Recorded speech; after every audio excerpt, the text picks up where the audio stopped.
It's been my experience that no matter how well you have planned and prepared, things might happen that can derail your presentation if, in fact, you let them.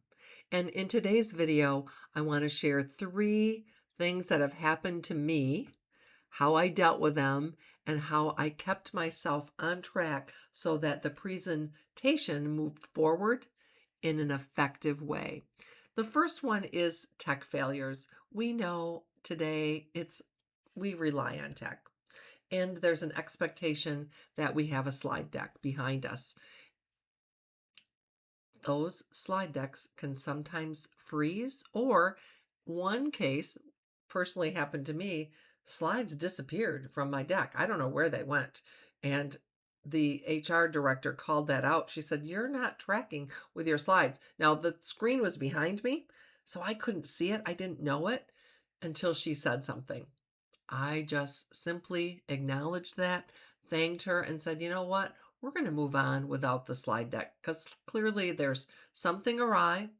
And what I want to share with you doesn't necessarily need slides because I had my notes printed and I could easily reference them and share my information in a way that was still engaging with the audience. And I got great feedback after. Occasionally, things run behind. Sometimes it's the speaker in front of you who goes long. Sometimes it's the meeting got started late. It does not matter.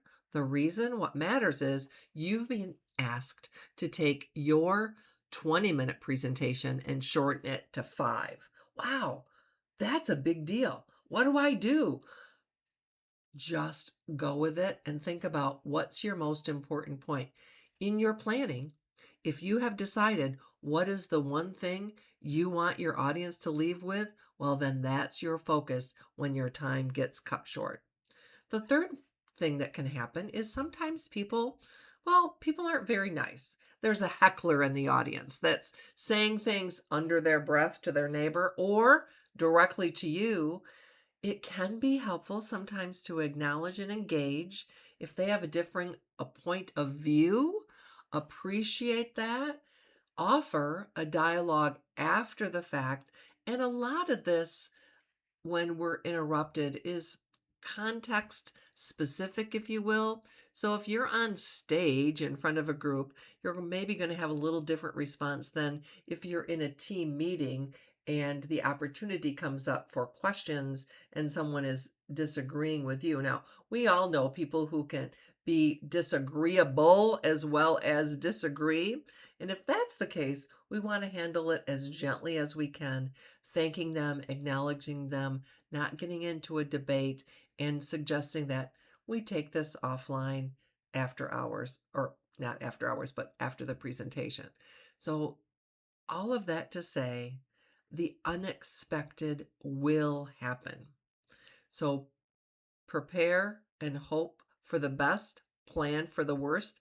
Think about, if my tech fails, what am I going to do? Maybe it's just maybe it's a power outage. No, maybe we can still continue the meeting because there's enough ambient light in the room to make it happen.